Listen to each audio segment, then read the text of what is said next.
Roethlisberger 4, Ryan Fitzpatrick, Russell Wilson, and Joe Flacco 3 each scored that one for Hembo. And by the way, no one got it right in the studio either. All right, meanwhile, let's go to big questions that need to be answered in divisions across the sport. And Jeff Saturday, I'm starting with you. In your mind, what is the biggest question in the AFC North? Baker Mayfield and OBJ, can they thrive together in this offense? We talked about last year, I thought Mayfield took a big step with Alex Van Pelt and Stefanski, the head coach of the Browns. As they add OBJ in, he needs to be a big play threat, not just a go-to all the time. Make sure you're executing the offense if you're Baker Mayfield and allow each of your receivers to thrive. OBJ is a piece, not the entirety of this offense. Sam, you're next. What's the biggest question in the NFC East?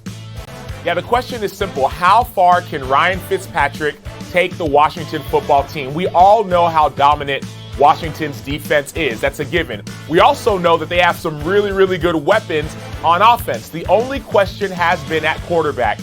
Will Ryan Fitzpatrick do what he needs to do to take this team to the top? I like it. Fitz-tragic or Fitz-magic? Which do we get? Kimberly, you're next. What's the big question in the AFC East? Greeny, are the Bills good enough to actually get to the AFC title game and win it? I was on the show recently and I was singing the Bills' praises. There isn't a better bromance than Josh Allen and Stephon Diggs, but I'm worried about COVID. I'm wondering if this team, based on what we've seen the last couple days and these tweets, is this team going to be healthy enough all season and in the playoffs to actually win it? Well, that's very quickly, for those who've not seen the tweets, what exactly is it you're referring to? Well, based on the rules that the NFL has for unvaccinated players, the very strict rules for unvaccinated players versus vaccinated, and Cole Beasley, John Feliciano, their guard, a lot of talking publicly about how they feel forced into that and how they don't want to get the vaccine. So the question is, will they get it? Will health be a major issue with this team? We're about to see. Or could that be a divisive issue within the locker room as well? It's an interesting point to make. And speaking of that division, let's talk about Bill Belichick, who was owned that division for as long as we can remember. He was asked yesterday about his team's quarterback battle, and as usual, he really opened up. Every one of us has to go out and establish our level of performance in whatever our role or capacity is. So it's a new season. We all have a lot of work to do. That includes all of us. So until we go out and do anything, then it's pretty much of a clean slate. So You got a lot out of that. So I love But having said that, there is some stuff to be said here. Jeff Saturday, what is at stake for Bill and the Patriots this year? Yeah, no more excuses. Listen, from an offensive perspective, you talk about Josh McDaniels, one of the most sought-after coaches probably in the last 5 years for a head coaching spot. He's turned them down. He almost was the Colts head coach and then moved out.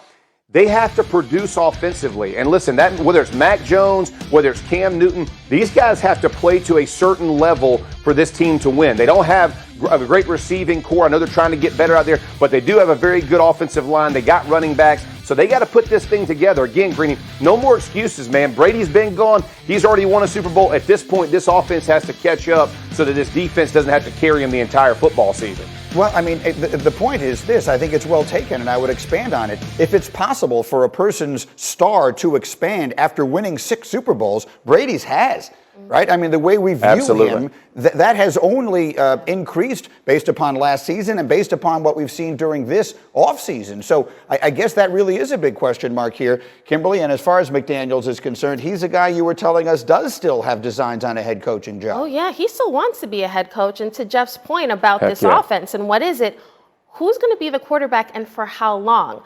I think Cam is somebody that Josh has to tinker the offense to suit Cam's skill set.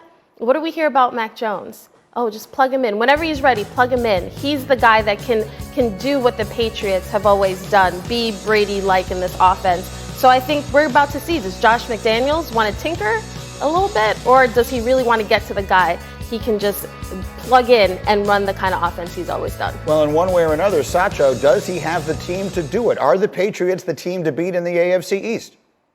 No, the Patriots aren't the team to beat in the AFC East. That team would be the Buffalo Bills. So the Buffalo Bills, hear me out, the Buffalo Bills have been building a team specifically designed to beat New England. That's all they've been doing. I played in Buffalo for a bit a few years ago. Everything they have in their building says playoff caliber.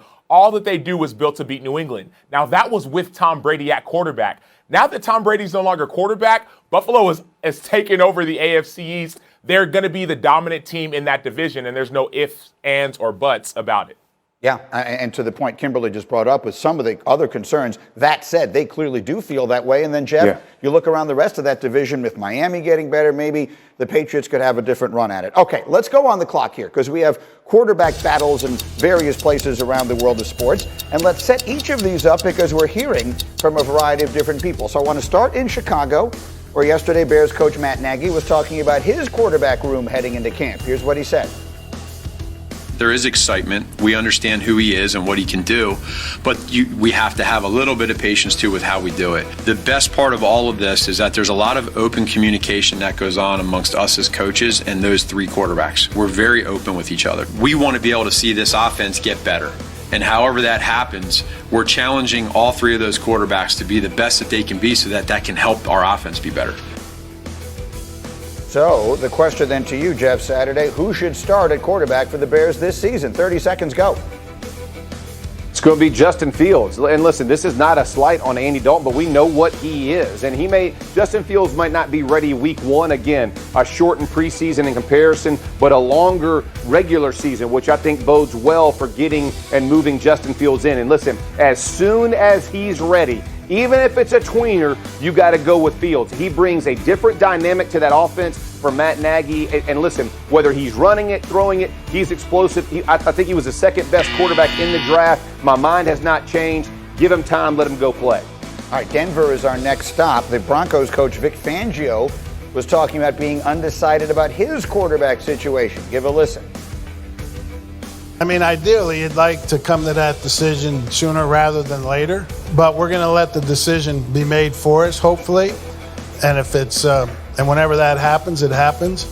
If it's so close that we can't make a call and it stretches into the first week of preparation, then I'll probably be playing games with you all week, that first game week, as to who the starter is. I like the honesty there. The only thing more honest would have been if he had said, a few weeks ago I was hoping it would be Aaron Rodgers. But one way or the other, Sam, 30 seconds. Which quarterback should start in Denver, Drew Lock or Teddy Bridgewater? It's got to be Teddy Bridgewater, and it's not even close. Drew Lock he led the league in interceptions last year, number one. The Denver Broncos over the last 2 years, while Vic Fangio's been there, they've been at the bottom of the league when it comes to turnovers. If Vic Fangio wants this Denver Broncos team to win games, you have to protect the ball, and Teddy Bridgewater will do that. They've got the defense, Bradley Chubb, they've got Von Miller. They need a quarterback who can protect the ball and not turn it over.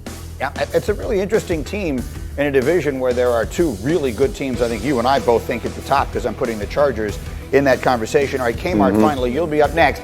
The 49ers coach Kyle Shanahan weighing in on the anticipated battle in his camp between Trey Lance and Jimmy G. Yeah, there's no open competition right now in terms of they're getting equal reps with the same group. Jimmy's coming in as the one, Jimmy and Trey's coming in as the two.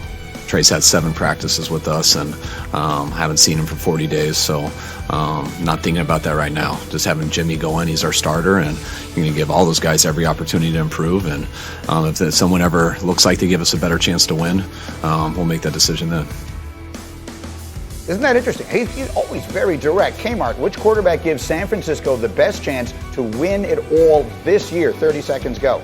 Kyle Shanahan said it. It's Jimmy Garoppolo because, listen, Yes. Trey Lance, we all know, is the plan for the future and possibly the present, depending on how Jimmy does health-wise given his injury history. But he said it. Kyle Shanahan said it. The kid is inexperienced. He's started 17 games in college.